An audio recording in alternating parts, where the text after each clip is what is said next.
Hello, this is Miss Gwendolyn coming to you today to teach you a little bit about the history of the ballet Cinderella. So, I'm going to read to you just a little bit. I have this amazing book called The 100 Stories of the Great Ballets um, with input from George Balanchine and Frances Mason that I'm going to read from. It has been a great resource for me over my many years of teaching. Cinderella is one of my favorite ballets. And I'm just going to read you a little bit about its history, composers, choreographer, all that good information, so that you can learn a little bit about classical ballet. So Cinderella is a ballet in 3 acts and 7 scenes with the music by Sergei Prokofiev. The choreography originally was by Rostislav Zakharov, and forgive me if I pronounce any of the names incorrectly. The libretto was by Nikolai Volkov, and it was first presented by the Bolshoi Ballet at the Bolshoi Theater Moscow, November 15th, 1945, with Olga Lupinskaya in the title role. Not sure if I said that right, so sorry. And designed by Piotr Williams, presented in a new version with choreography by Konstantin Sergeyev at the Kirov State Theater of Opera and Ballet, Leningrad, April 8, 1946, with Natalia Dudinskaya in the title role. A new production, revised by Sergeyev, was presented at the Kirov Theater July 13, 1964, with Irina Kolpakova, designer Tatiana Bruni. This production was first presented in the United States by the Kirov Ballet at the Metropolitan Opera House, New York, on September 11, 1964, with Irina Kolpakova and Yuri Solovyev. So that's just a little bit about the history there. So what I'm going to do now is there were 3 major productions originally, and I'm going to read you the first one about each act of the ballet, okay?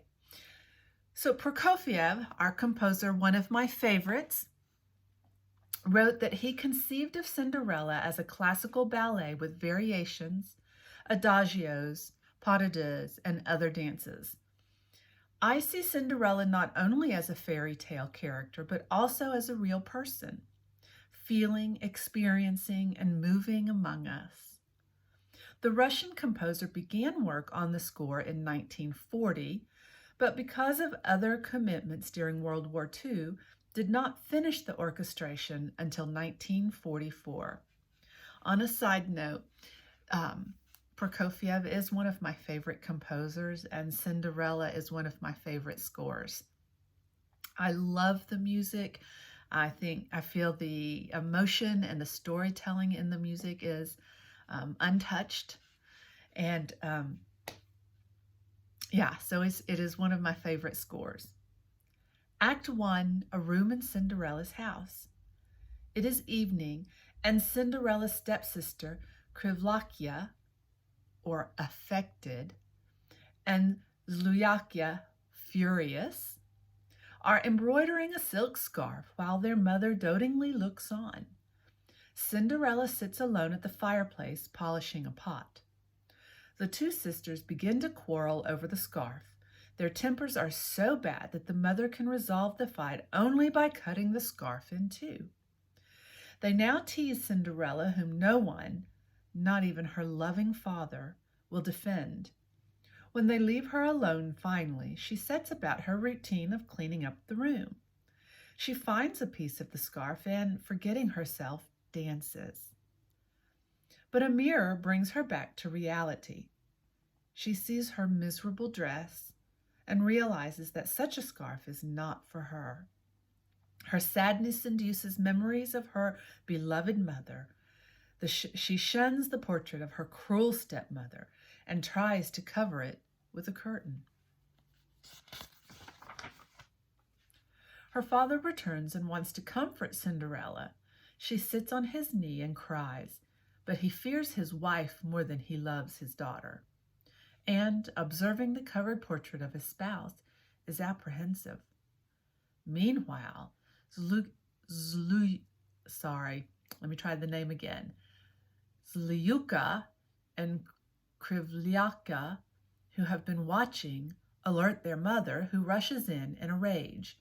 She attacks her husband and taunts Cinderella mercilessly, finally collapsing in a fit of anger. Suddenly, a beggar woman appears, asking for alms. While the stepmother and the two sisters want to chase the woman away, and the father is too frightened to do anything, Cinderella turns and gives her a piece of bread. Now preparations begin for the gala ball, to which the family, all except Cinderella, of course, have been invited.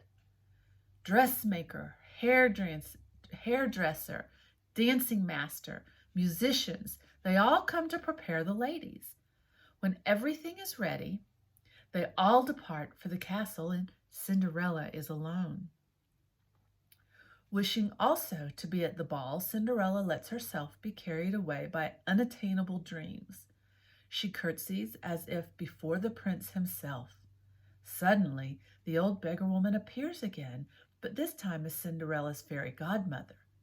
She promises to make the girl's dreams come true in gratitude for Cinderella's kindness. The fairy presents the girl with a pair of crystal slippers and orders 4 fairies representing the seasons of the year to prepare and dress Cinderella for the ball. The fairy of spring brings her a gossamer dress, light as a cloud. Summer brings lovely roses. Autumn, a splendid cloak glowing like the sun.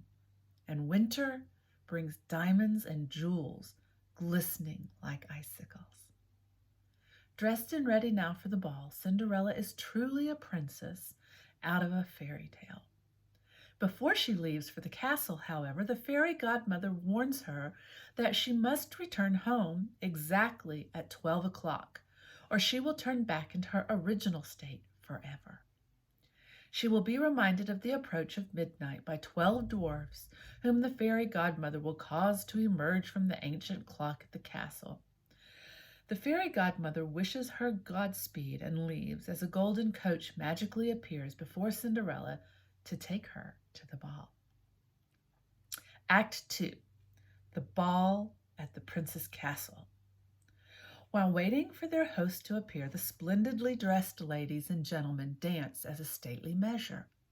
The stepmother and her 2 daughters arrive, and grotesquely imitating the manners of their betters, attract considerable attention. 2 men are finally persuaded to ask the 2 sisters to dance. The prince appears, greets his guests, and ascends the throne. As the ball continues, a new strain of enchanting music is heard, and, accompanied by attendants, a lovely young girl enters.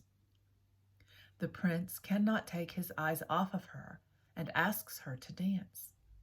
The court is curious about her identity. No one, not even her own family, and least of all the ugly stepsisters, realizes that the beautiful guest is Cinderella.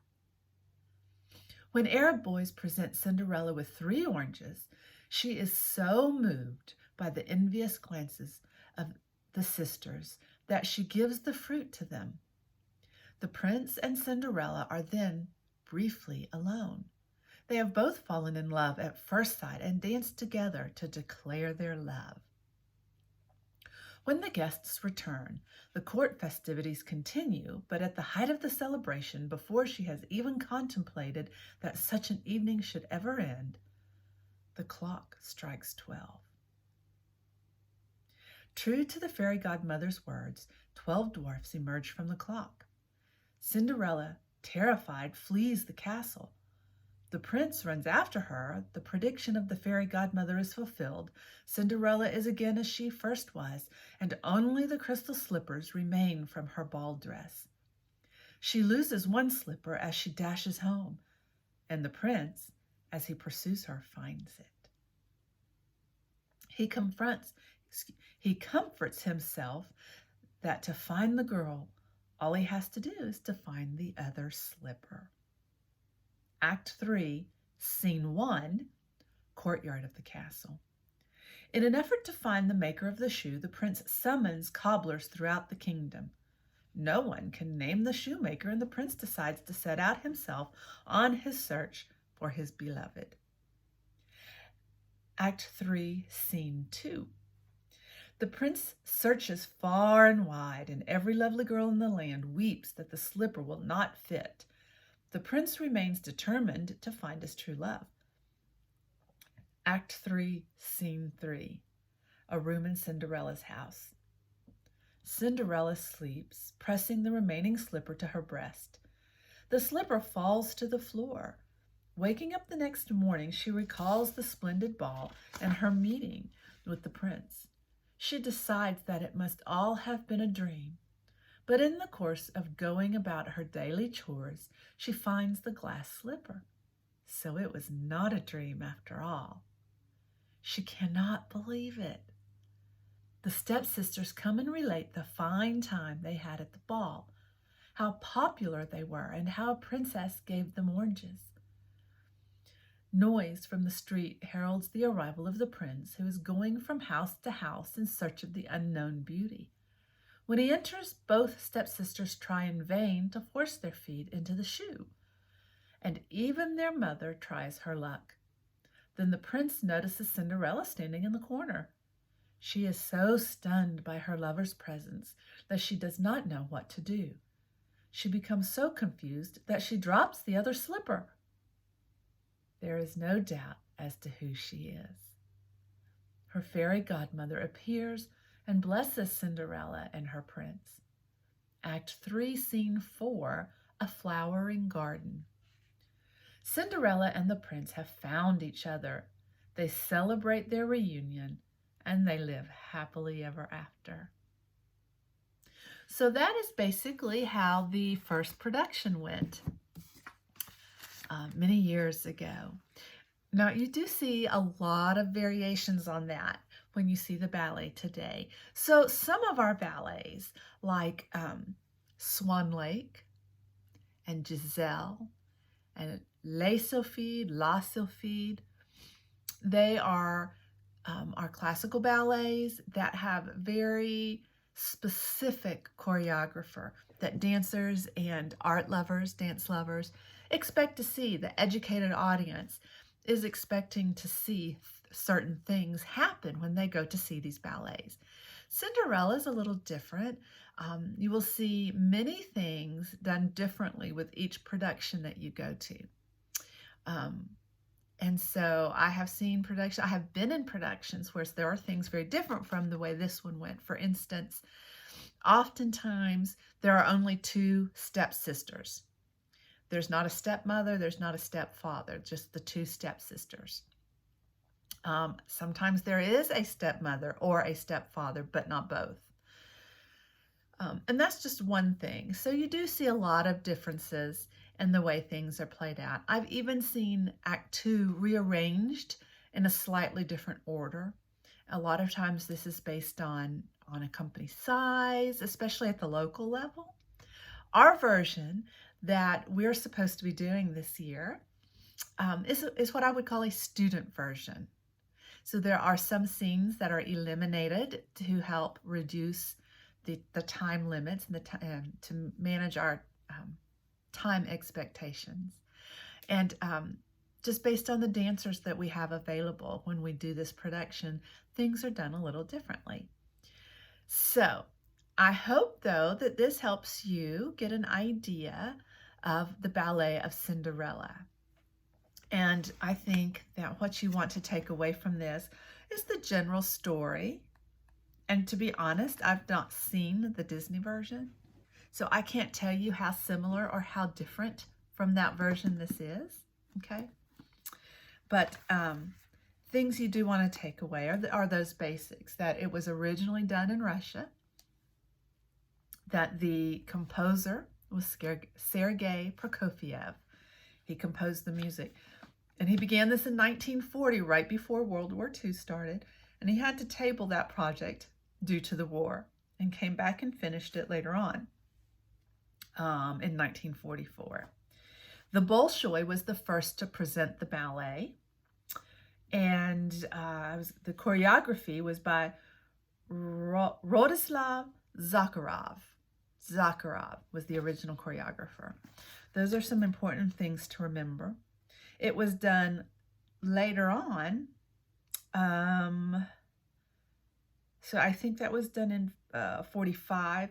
Then the next year, 1946, it was presented by the Kirov Ballet, okay, with Natalia Dudinskaya in the leading role. Now, just to give you a little history, for me, the core of my training was with Anna Marie and David Holmes. They were from Canada. They were the first North American couple invited to train and perform at the Kirov. And Natalia Dudinskaya was Anna Marie's instructor. And so she learned many of the ballets from Natalia Dudinskaya. So that's sort of the lineage and a little bit about my background. There's more to it than that, but certainly that was a big, important part of it. I hope that this helps you a little bit, and we will learn more about other ballets as time goes along and some other dance history. I hope you enjoy this, and I can't wait to see everyone. Talk to you soon.